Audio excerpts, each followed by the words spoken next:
So recording started, and we might as well get started. So today's topic was direct marketing. It should probably have been targeted marketing.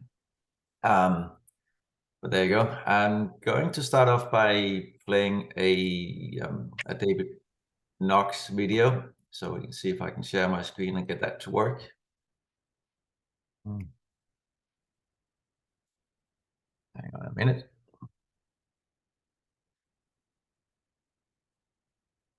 So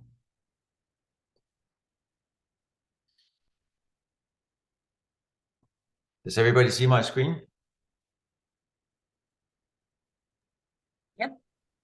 Cool. And I'm going to. It's a huge thing right now. Maybe we should take it from the beginning. That might be a good thing. There you go. So can you all hear the sound as well? Is the sound on? No, it shows that looks like it's frozen. Yeah, I paused it. Was the sound on before? No, not that I'm aware of. First Tuesday, number 87. No, it is. In marketing. You need Can you hear him now? get on your listing presentation. Yes. One way to gain a competitive advantage is to include a segment that addresses your analysis of the most likely buyers and then describe the marketing you'll use to reach that group. In addition to targeting a group of buyers, you can also target their interests with your feature benefit sales copy. The objectives of this session are to analyze your listings to determine the characteristics of the most likely buyers, to design a marketing plan to reach those buyers, and then to present your conclusion to the sellers on your listing presentation. A few years ago, I ran into an old college friend of mine, and he does research for Wendy's. And I said, you know what? I go to Wendy's for lunch. And he goes, let me guess. If you go to Wendy's for lunch, your office is nearby. You're probably within 2 miles of the office. You go at 1 o'clock to avoid the rush. You do the drive-through, and then you take it back to your office to eat. And I went, yeah. And he says, your administrative staff is more likely to go at noon. They have salads and they eat inside. I said, yeah. I said, how did you know that? I said, Wendy's paid us millions of dollars to figure that out. I thought, well, that's cool that he knows it. Similarly, I was at Cars and Coffee, a monthly event for automotive enthusiasts, and I was helping a friend with a mall.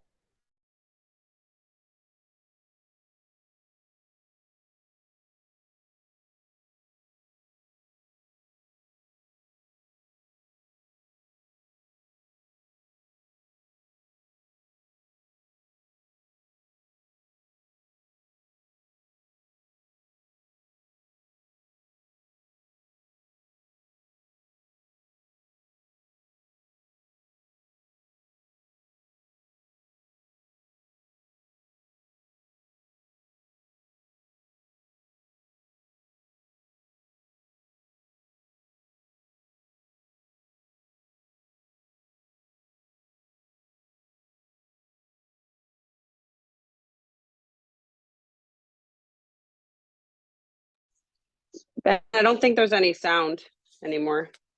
6 years with Is it better now? % equity. Yes. Yeah, now it is. Apparently I can't mute I'll take it. Hang on, I'll start him over again. I thought I muted myself so you wouldn't be distracted by noises I made. So I'll be very still and keep my microphone on. And here we go. The objectives of this session are to analyze your listings to determine the characteristics of the most likely buyers, to design a marketing plan to reach those buyers, and then to present your conclusion to the sellers on your listing presentation. A few years ago, I ran into an old college friend of mine, and he does research for Wendy's. And I said, you know what? I go to Wendy's for lunch. And he goes, let me guess. If you go to Wendy's for lunch, your office is nearby. You're probably within 2 miles of the office. You go at 1 o'clock to avoid the rush. You do the drive-through, and then you take it back to your office to eat. And I went, yeah. And he says, your administrative staff is more likely to go at noon. They have salads and they eat inside. I said, yeah. I said, how did you know that? I said, Wendy's paid us millions of dollars to figure that out. I thought, well, that's cool that he knows it. Similarly, I was at Cars and Coffee, a monthly event for automotive enthusiasts, and I was helping a friend with a multiple garage stall home. In fact, one of them spins around so the car goes from the garage into the entertainment center, and he was looking for realtors that ran in those circles. So here he went to Cars and Coffee to figure it out. So the reason to target market is to actually help you market to the right buyer. It helps you select the media and right feature benefit copy. And the key part of it as well is you can impress your sellers with your forethought on marketing. So imagine you sit down with your sellers and say, you know, Mr. and Mrs. Seller, one of the primary things we do is to market real estate. That's really what you pay me to do. And what that means is to find someone who is most likely to buy your home. And it would be very difficult to market if I didn't know who that might be. So I've done research and I indicate that the buyer is most likely to come from MLS district number 352. They live in a $375,000 home that they probably own between 5 and 6 years with 28% equity. They probably have 2 to 3 children. Their income is X, their ages are, etc. You start summarizing all the expectations of that buyer. And the owners are going to go, well, that's really cool that you thought about this. And it separates you from your competition. And by the way, even if you turn out to be wrong, at least you considered it. And there may be a plan B buyer as well. So what'll happen is if you're in competition, they'll turn to the other agent and say, well, so who do you think would be the most likely buyer? And the other agent go, well, you don't know. We just put it on that multi-list. You just never know who's going to buy it. Make sure a competitor sound like they put no thought into it at all. One of our top celebrity agents that you've probably seen named Kathy Kaler, featured in Real Estate Live number 25. And I want to show you a video of her presenting target marketing to her seller. Who would you think would buy a 15,000 square foot all brick home?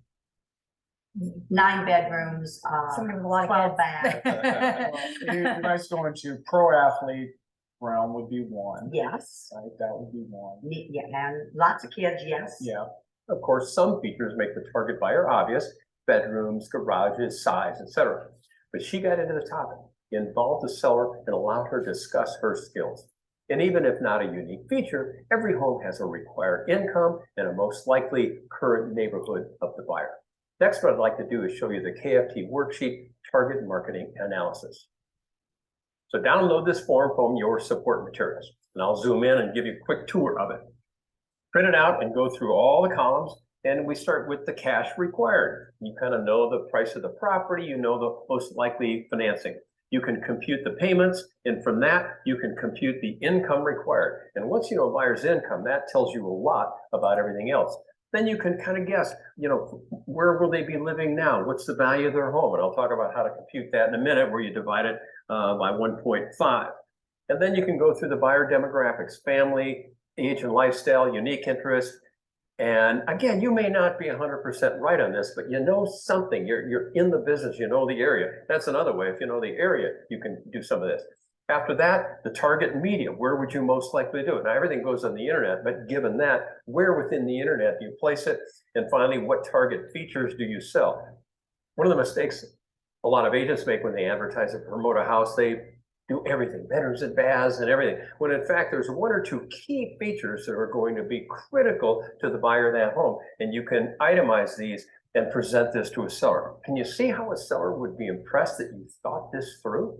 I think it's a powerful tool. Now I'd like to quickly go through these items: financial, demographic, geographic origin, target media, and target features. For the financial example, as I said, you know the property value, the most likely down payment. You can figure out the mortgage, the payment, and from that required income. And that's it. That's the easiest thing to do to target that. Next is the origin property. According to NAR, people typically pay 50% more for a property. You check that in your own market and in your own price range, because it'll obviously vary. So very simply, let's take a look at a $500,000 purchase.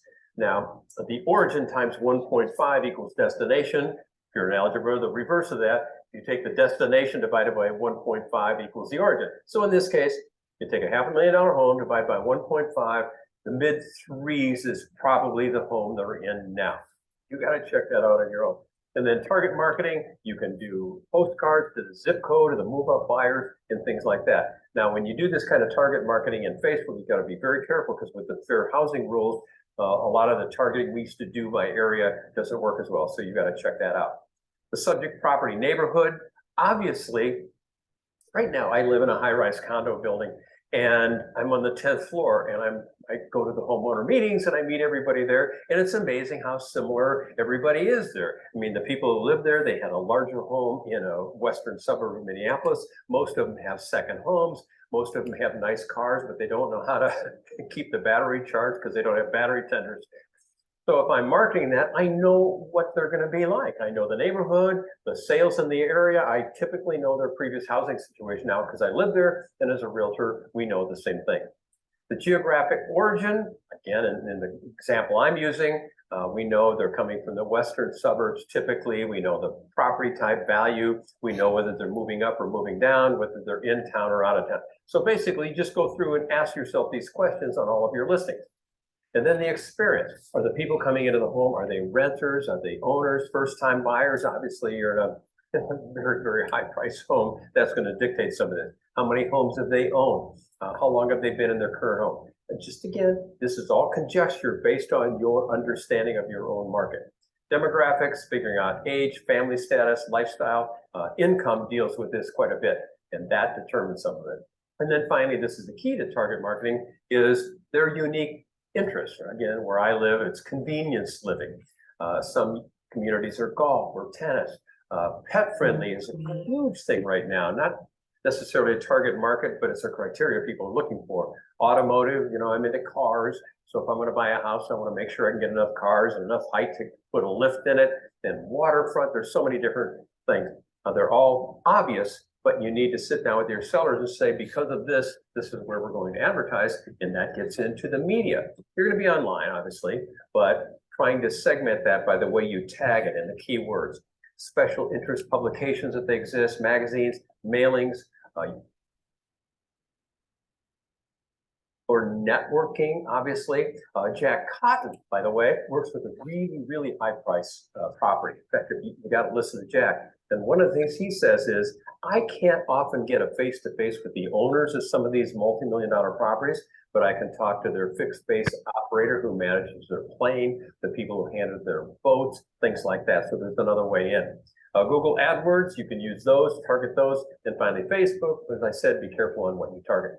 Then, what are the sales points? Photography. If I'm going to advertise a property that's going to be for horse country, probably not going to spend a lot of time showing pictures featuring the bedrooms. I'm going to show the barns and the stable and the fencing and all that kind of stuff. And I'm going to use keywords to tie into that. If it's an automotive, I'm going to show the garage probably first. And then you can do your need, feature, benefit statements. A good analogy of all of this is if you watch Knox First Tuesday number 128-2 Instagram, target your audience with Emily Von Vett. Go to the 1 minute mark, and she talks about having a listing at Lake Nokomis here in the Minneapolis area. And people who go to those areas, they like to canoe and walk and boat and things like that. So she put hashtags in her listing that related to that. And sure enough, the people who ended up buying the property were into that kind of stuff. So simple target marketing. So in summary, you've all got to invest the time and research to determine the most likely buyers. Again, number one, because you can direct your marketing and media to address those people. And the key point of it is you can impress your sellers with this attention to important issues. Thank you very much for watching.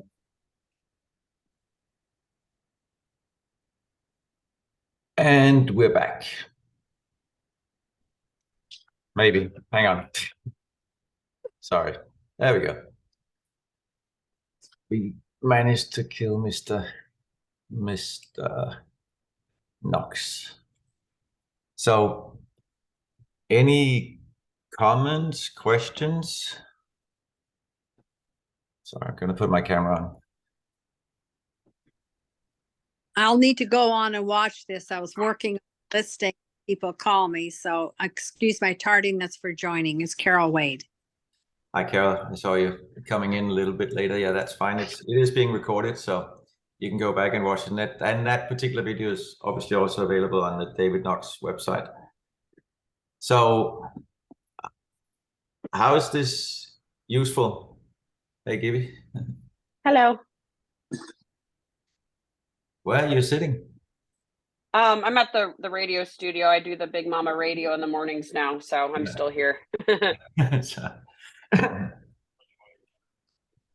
got off at 10, so I just jumped on this. So how do you, does anybody know how this is useful to your business? Have you ever done anything like this? I guess maybe not, but. Mm-mm. Can you see how this can be useful to in order to get a listing sold? This is Marie. I haven't used all of it, but I've used part of it. When I walk into a listing, I do a little bit of research to know the neighborhood and basically tell my sellers, you know, I know the typical person, I know who your buyer is gonna be, and I target them. So far, that has it. It has it at its advantages. They're like, oh, you know who the buyer is? You have a buyer? So no, I don't have a specific buyer, but I know who I'm going to market to. Yes.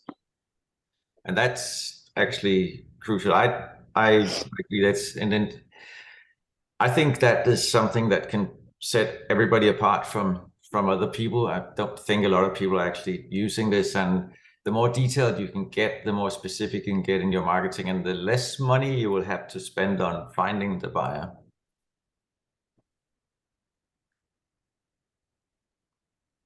Yeah, Ben, I got an example.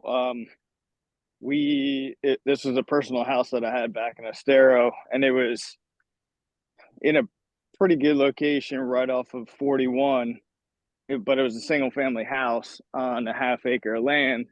So I was just, and I'm just using this as an example of trying to find the target market, trying to find the right buyer for it.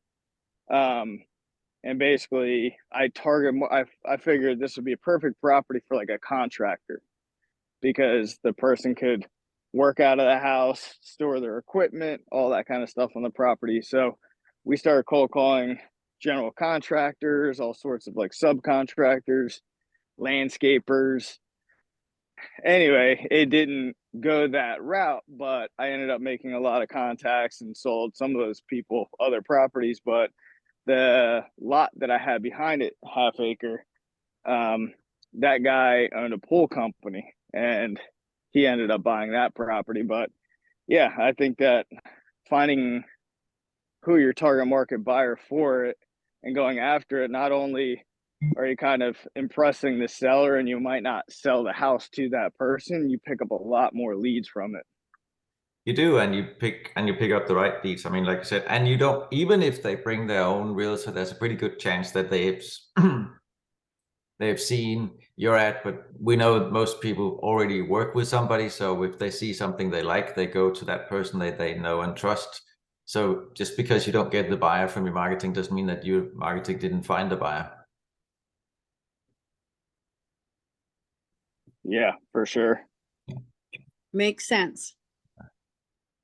So, and like you said, it's also, I mean, when you come into a listing presentation and you like Marie said, when you tell the seller that you know who's going to buy the house, or at least who is the most likely person to buy the house, then that's something that most people find pretty impressive.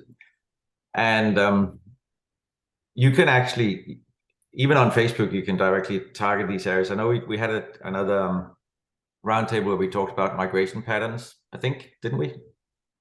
My brain is getting fuzzy, I'm not sure, but I think we did. I think so. What? I think you did talk about it before. We did, yeah. So where you can find out who's moving to a specific county.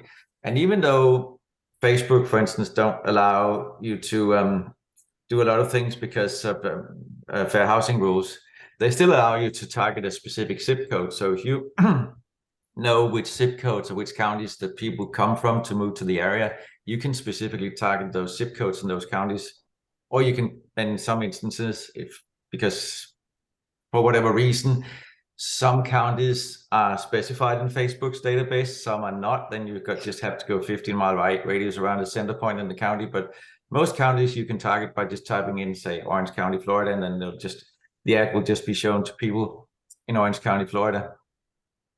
And while you cannot you're not allowed in Facebook to target based on financials, familial status, or how many kids they have, or anything like that. When you do housing ads, you can actually buy those lists, and then you can target them as a custom audience. So there are ways around, and you can specify your marketing pretty pinpointed, pretty much to whoever you want to be, as long as you know your your way around the system. Hey, Ben, I think another missed opportunity that a lot of agents don't do is the direct in the neighborhood Yes. and marketing, whether it's a mailer or holding open houses or knocking on the doors to let them know of an open house, because a lot of people don't just look at the real estate market and automatically know that their neighbor's house is coming up on market, and they're not necessarily paying attention to Zillow or whatever the case is, but they many times know somebody that does want to move into their area, and we see it all the time. Sometimes we'll even get referrals from the actual seller saying, I know somebody else that wants to move into the neighborhood, or they want to upgrade their house in the neighborhood, or whatever the case is. And I think that that's a missed opportunity, and a missed opportunity for getting more listings in that neighborhood as well. I agree. A lot of, especially sought after neighborhoods where there's little inventory in the neighborhood, there's always somebody who knows somebody who wants to move to the area. So the first obviously step would be to get that out, and it could be with a just listed postcard or two to the neighborhood, because somebody will know somebody who wants to move to that neighborhood. And the other thing is what David Knox talked about. If you know that this is a move-up house, you can find neighborhoods where there are cheaper homes. And I don't know if the 1.5 times analogy works in all areas, and he did say that you should check that out in a specific area. But I think it's a pretty good starting point, finding homes that are about 2/3 of the price of the home you're listing to find your move-up buyers, because there's a limit to how much more home people can buy. And I figured that most people will probably be able to buy 1.5. And if you could find these buyers before they list their home, there's also a good chance that you get both into the deal. Just to add to that, I've literally had clients like you guys are saying, in these kind of smaller sought after areas, or, don't have much inventory available. They never come available. I'll create like a flyer or like coming soon type deal, which I understand the rules of that, but Yes. it'll be that, or it'll be open house or whatever it may be. I'll create it for the seller and ask them, hey, do you happen to have access to like a private community page, profile, email blast, whatever it may be? They usually say yes, because again, it's not like I can post on their private community Facebook group, right? I'm not part of that. But they'll start doing that for me, helping me push, whether it be an open house or this and that. And again, recently, the last listing we had, it was exactly that. I had someone on the other half of the community come and buy the house that we had listing. And then we actually ended up getting the listing on the other house as well. So we had the listing, we had the buyer, and then we got another listing out of it. Mm-hmm. So that's what you can achieve when you do target the right people. And another thing that I've been trying to pinpoint this for quite a while now, and I think I'm doing it fairly well. But one thing that he's referring to another video, and in that video they're talking about something that I never thought about, because I've more or less stopped using hashtags because I don't really care about people who want to know about Ben Home Realtor or whatever. But they're talking about using hashtags related to the interest of the most likely buyer. And even though I've been doing this for a while, I never thought that obviously hashtags targeted towards people's interest rather than towards the actual property specifics. I haven't done it yet, so I can't speak from experience, but I would presume they are much more efficient, because you get in front of the people who are, if you have a horse property interested in horses, if you have a property where there's a specific sought after school district, then you'll see the people who are interested in, or the people who are interested in that school district will see your post. If you use those hashtags. And I think those are much more efficient than hashtag home for sale, hashtag new listing, hashtag whatnot, that nobody actually really cares about.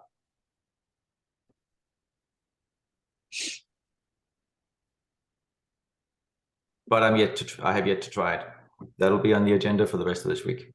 I think that's true, Ben, because I know our son Aiden and Steve both have YouTube channels, Mhm. and they both posted a short, the same one. And Steve didn't have any hashtags on his, but Aiden did, and Steve has way more followers than Aiden does. But they posted the same video, and Aiden's video like shot off, Yes. and he had a bunch of hashtags in it.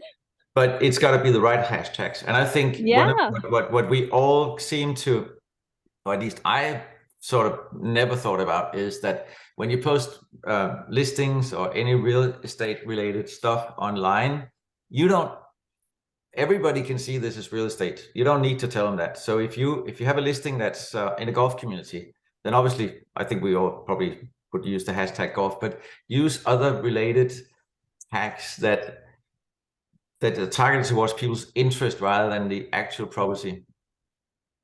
And I for one know that I haven't done that. But I think that's pretty clever.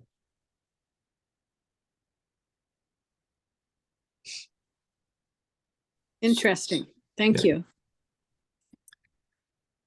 So, what was I thinking? Any other comments about this?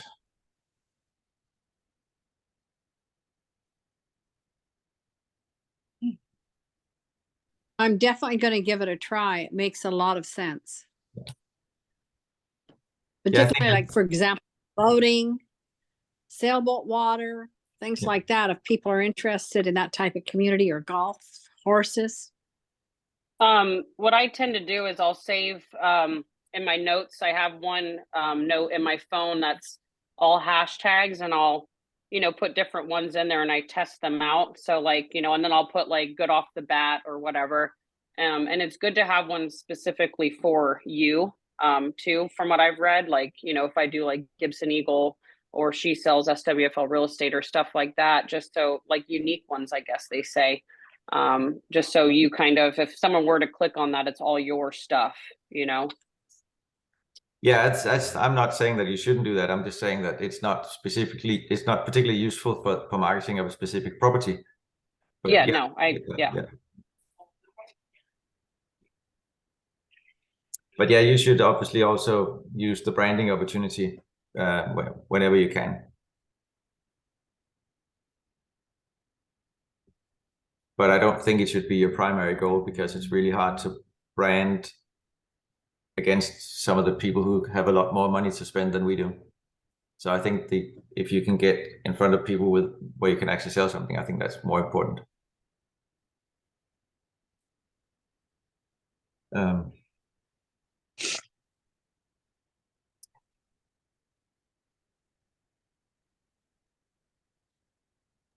I've got a question. I have some people wanting to move to a specific community. I know where there's a house going to be coming on the market. They're not in a hurry. I'm just going to go and knock on the people's door, because I could have both ends of the deal, and they need to sell because the lady's got the early stages of dementia and they want to move up with their kids.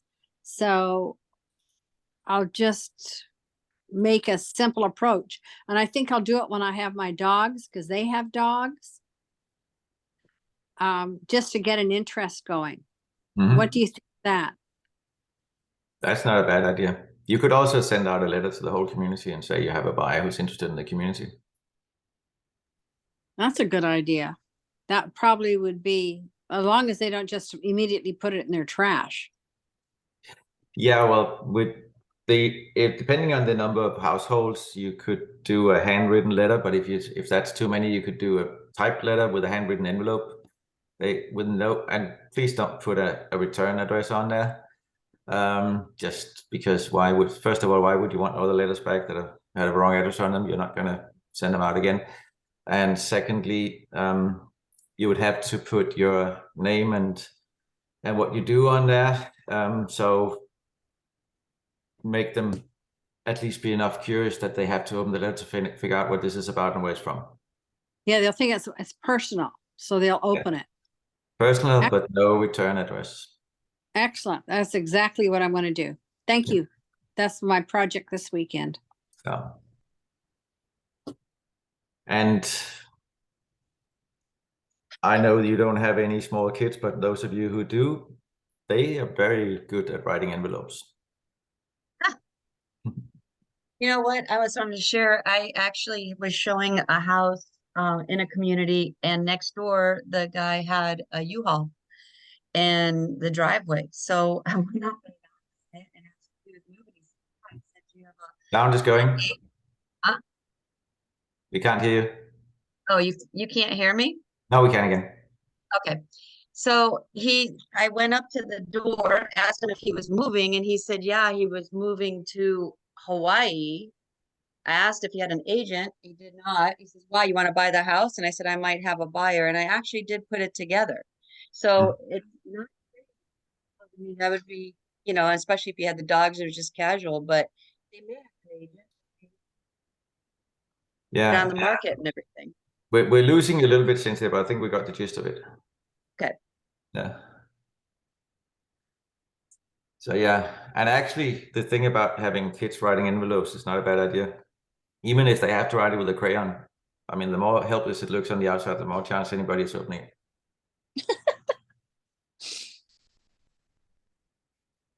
So That's a really great idea. Yeah. And you can give a neighborhood kid a little summer job, give them a few dollars just to address envelopes. Yep.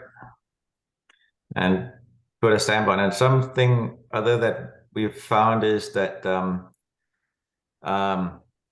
specialty stamps are better than the standard flag stamps. They look less official when you use commemorative stamps or funny stamps or something like that.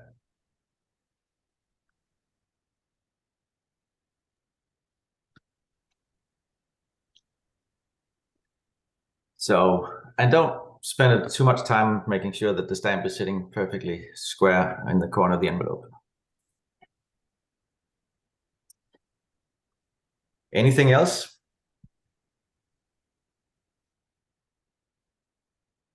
I got a question for pretty much anybody.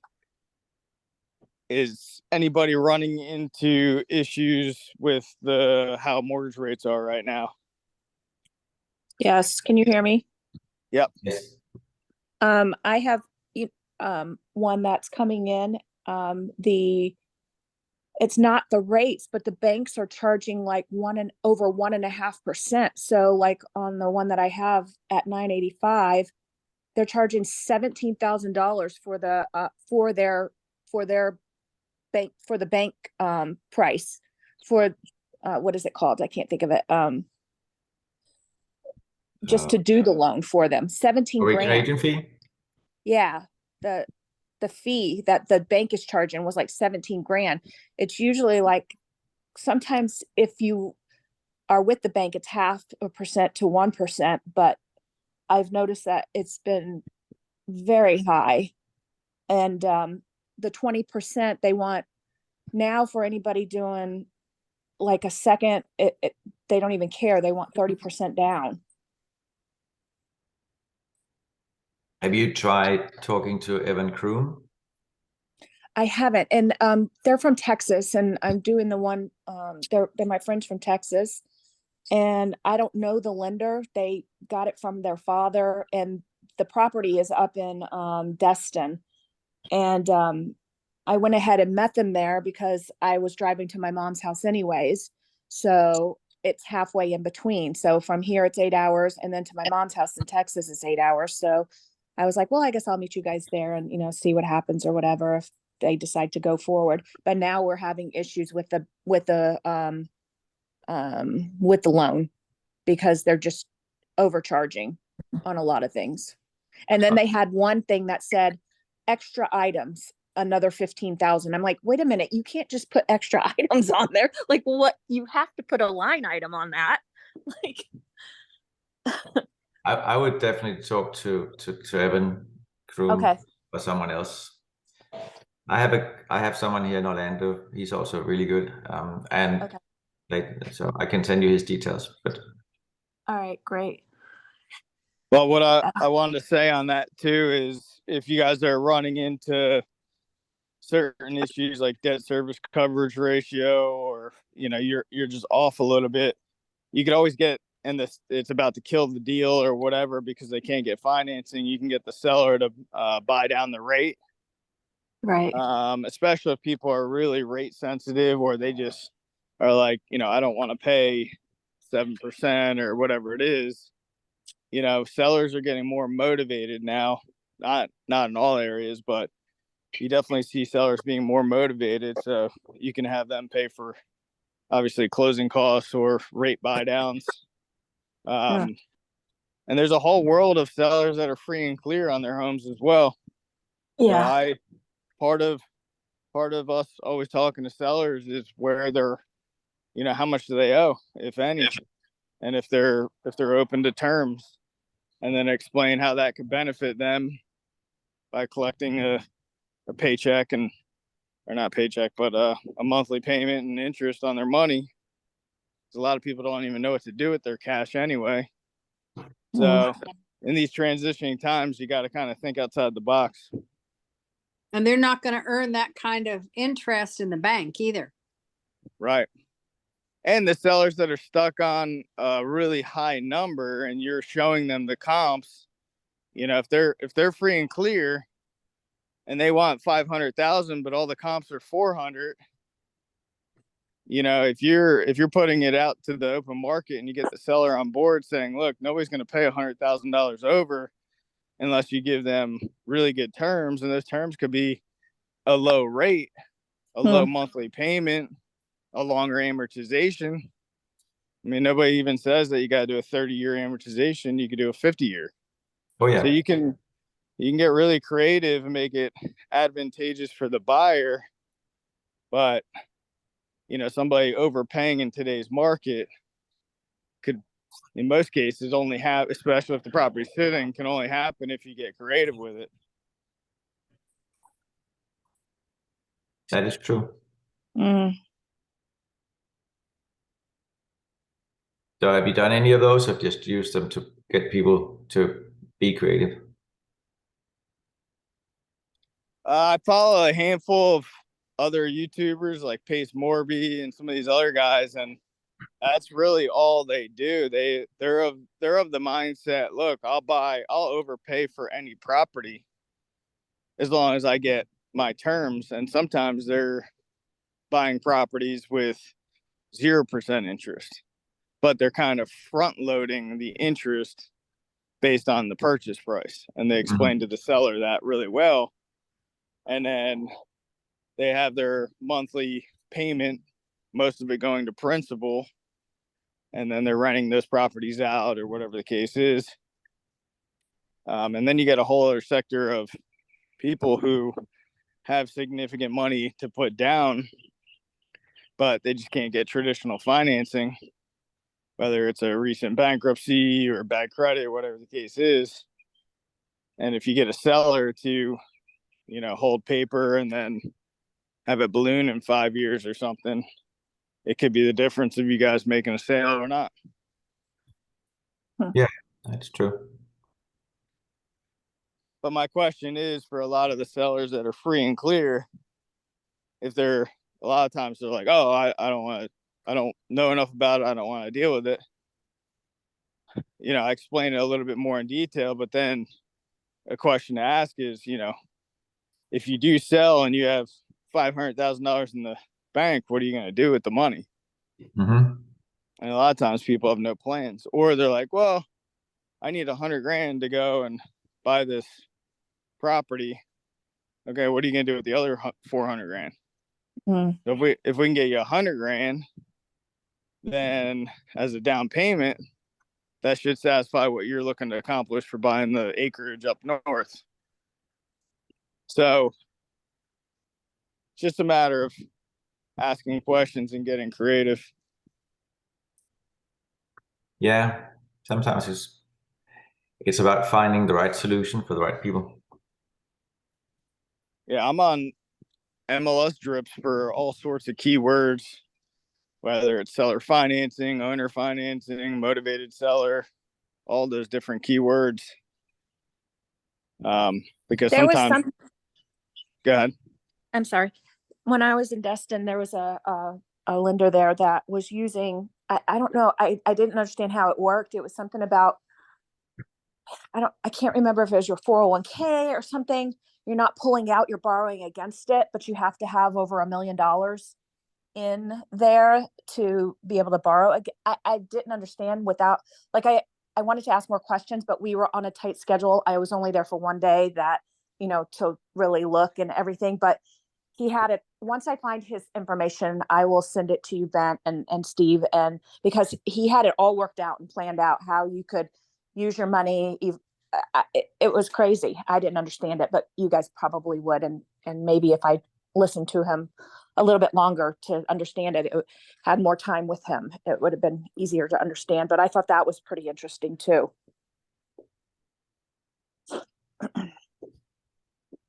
Yeah. I've seen that. I also haven't really investigated it, but it's probably something, especially the way things are changing, to be worth investigating. Yeah, So, I'll find his information. And since I'm going back again, we're leaving tomorrow. I will find his information and maybe have time to sit down with him and talk and discuss it and bring it back to you guys. Right. Because nobody wants to invest in their 401k when it just keeps dropping. Yeah, I mean, and like Steve said, it's all about finding the creative solution one way or the other. Right. So anything else before we go? I'll upload the video, and I will also upload the sheet he was using, and I would suggest that you try to, I mean, for no other reason than at least to impress sellers, if you're not already doing it that way, to make sure that they know that you know not just how to put the property in the MLS, but also how to find the most likely buyer for that property. I mean, I don't suppose we need to talk about that, because I think everybody knows how to do that. But if you do, we can take a session on it. Okay.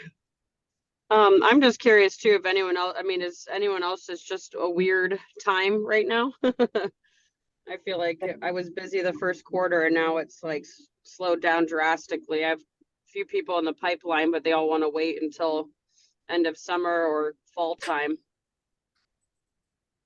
It's weird. And like in my area where some people want to, I can't find homes to suit them. And I've got 2 cash buyers and it's really difficult. So this idea of going around and sending a letter, I have someone in your area who is willing to purchase now. That was very helpful. Yeah. I mean, I mean, you might not find a property for them, but you could easily pick up a listing or just a future listing. You make some connections, and there's a fairly good chance that you will find, depending on how many people you send that letter out to, because you probably need to send out at least a couple of hundred letters to find a couple of people. But it's worth it, because in terms of stamp paper and everything, it's probably going to cost you what, 75 cents to send out the letters, times 200. What's that? It's $150, maybe. Am I right? I think so. Yeah. And if that can collect, if that results in a commission check of $15,000, I think it's sort of worth it. And also, we're in this transitioning period right now where sellers still think that they're going to get the prices that their neighbors got 6 months ago, and they're still stubborn, and they're starting to be awakened by the reality of the real estate market and interest rates, and everybody has to do a better job just explaining that as well, and breaking down what it really costs to buy their house in terms of a monthly payment. But I was watching a YouTube video the other day, and this guy was talking about this market, and he was about to pull back on his marketing, and his, I guess you'd say, coach was like, actually, what you need to do right now, you showed your stats in terms of the amount of money you're putting into PPC and everything else, and it's like, I forget how many months before it would actually pay off. He's been consistently doing it, and he goes, if anything, instead of doing $7,000 a month in ad spend, he goes, you should lean into it and do 12,000 a month. And the guy was like, you're crazy, but I'm going to listen to you because you know what you're talking about. And he did. And while everybody else is pulling back on their marketing budgets because of uncertainty or whatever the case is, or slow times, you have a segment of real estate experts that are leaning into it, and they're dropping a lot of money. And they're going to be the ones that are doing the deals and doing higher volume deals. And I think that if it's okay to be like kind of like frustrated or nervous with the market or whatever, but those marketing dollars, if they're just in your bank account, they're not doing anything for you. So put the money into the marketing and you'll see the return. Absolutely.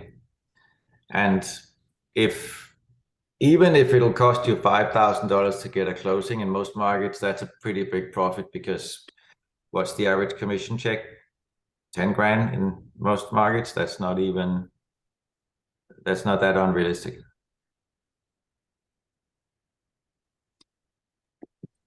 No, not at all. Like if you're spending $5,000 a month